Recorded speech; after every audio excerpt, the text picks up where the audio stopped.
team. These are our visitors from Netherlands.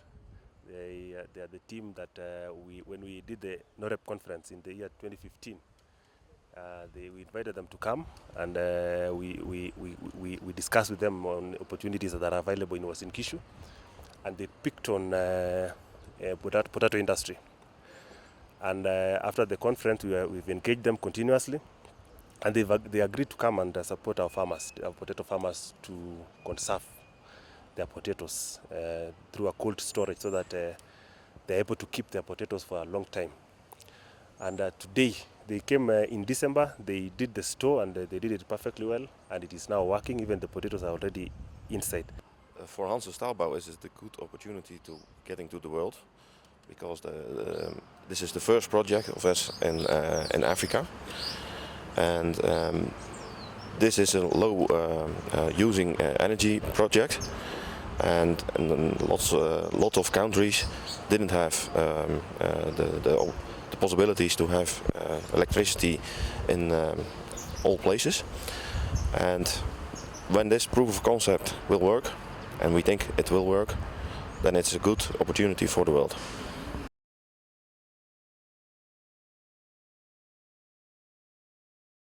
Achievement we've done so far for our farmers, and I think we are going to see in a very short time the benefits accruing to the farmers.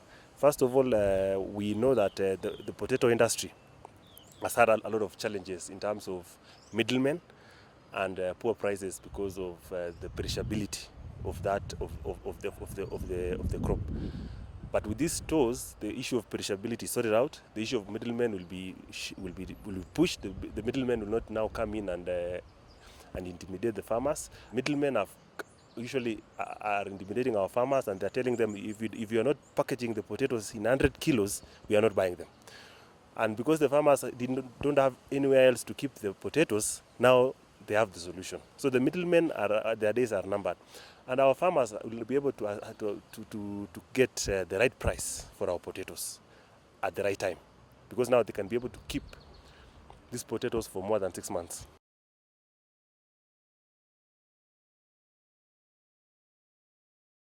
Basically, a well-insulated barn that uses the cold night temperature to store the potatoes for a longer period. It's a barn that can store up to 50 tons of potatoes, and without use of electricity, by natural ventilations through calculated airflows, we are able to ventilate the product well enough at night to keep them cold and stored properly for a longer period. And this is a technology that is new in Africa. This is the first time this technology to be heard about in Africa, and we're very lucky in Uasin Gishu to be the first county to have this benefit of these investors from Netherlands, the Hanse Staalbouw, coming to do this store for us. We are very excited, and our farmers are very excited as well.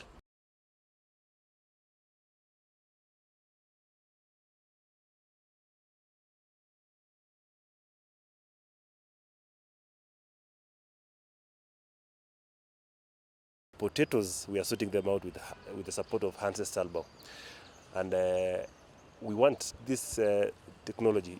This is a pilot, and we are hoping that once it's successful, and we know it is going to be a successful project, and it's going to be replicated across our region, that is North Rift.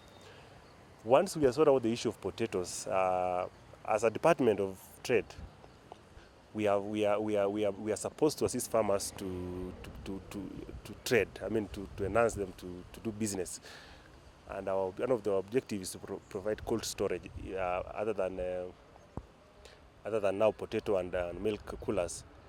Our markets for fresh produce like vegetables, we are supposed to provide cooling systems so that they can keep tomatoes, potatoes, and vegetables. That is still our plan, but we are yet to commence a discussion with Hanse Staalbouw on how they can also come in and do the same technology for these other perishables. And these are the people who are committed to assist us, and we know we can be able to move forward with that kind of objective in mind.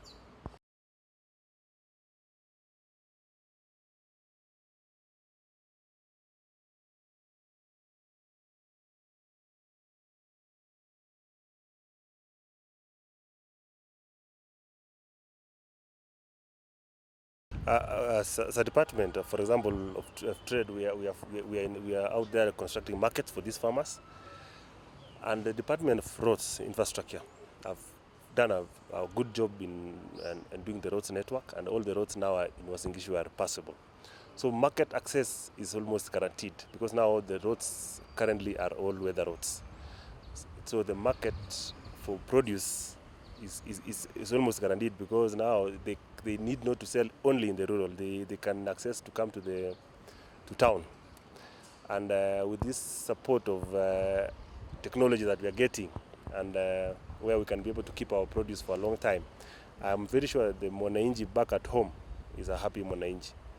And it is as a Department of Trade and Cooperatives and Tourism, our key objective, and or rather our key mandate, is to make the mwananchi a better person. And that, if you look at the mission of the county government of Uasin Gishu, as crafted by His Excellency the Governor, his objective is to make people of Uasin Gishu, empower them economically so that they can be able to live better lives. So that is our objective, and we are supporting the manifesto of the Governor in achieving that.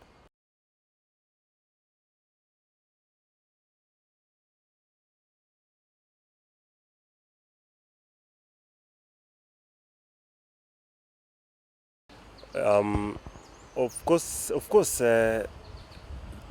it is the responsibility of the government as well to ensure that the farmers are able to sell.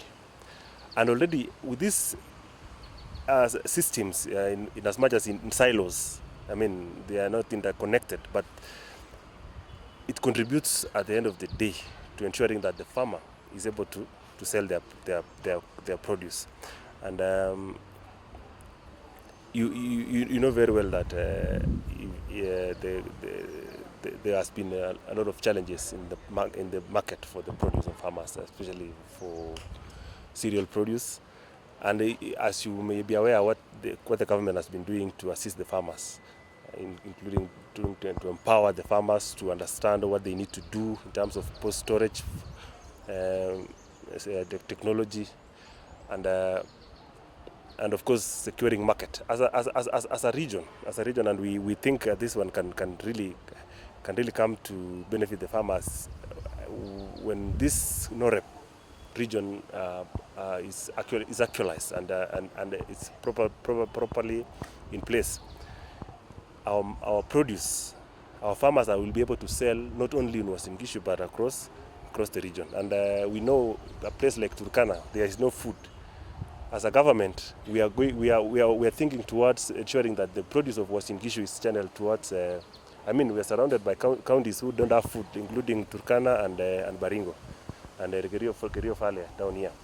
So it is just a matter of improving the systems, as you say, and we as a government, we are way ahead in trying to ensure that the farmer and the mwananchi is able to get profit for what they're doing. And the NOREB region is what we are working on as a government, to make it a one market.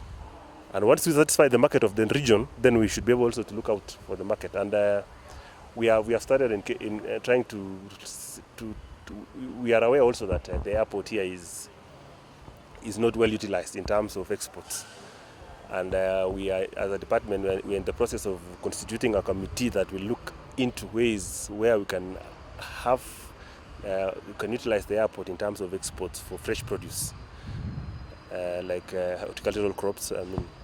Exporting to outside the country. That is something that we are working on as a department.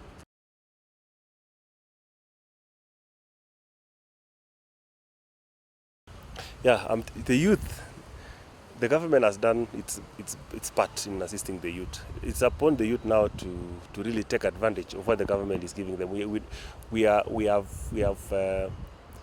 have given them opportunities, and we continue to try and give them opportunities. We want to tell the youth that white-collar jobs is not the only opportunity that is there. We have, through the Department of Agriculture, the governor introduced the concept of Kijana na Eka. And of course, even for women, there are other initiatives for women. But for youth, we want to tell them that there are so many opportunities we can do, including doing horticulture, using the concept of Kijana na Eka, and we should be able to support them to even do exports for their produce. Government is providing all kinds of opportunities for the youth in this region. These are chances to develop yourselves, and when you develop yourself, you can be more productive or more efficient, or in all sorts of life. So take this storage, for instance. By providing these storages, there will be more food and also more continuous. The way the government looks at it, this is the first step. Several steps later, there can be industrialization, there can be processing of this product because of the continuous flow. So the government is making steps to ensure there are more possibilities. This potato storage is just an example. There are more things. But the youth really has to take advantage of these chances they are getting. The government can only create opportunities. It's up to the youth to take advantage of this.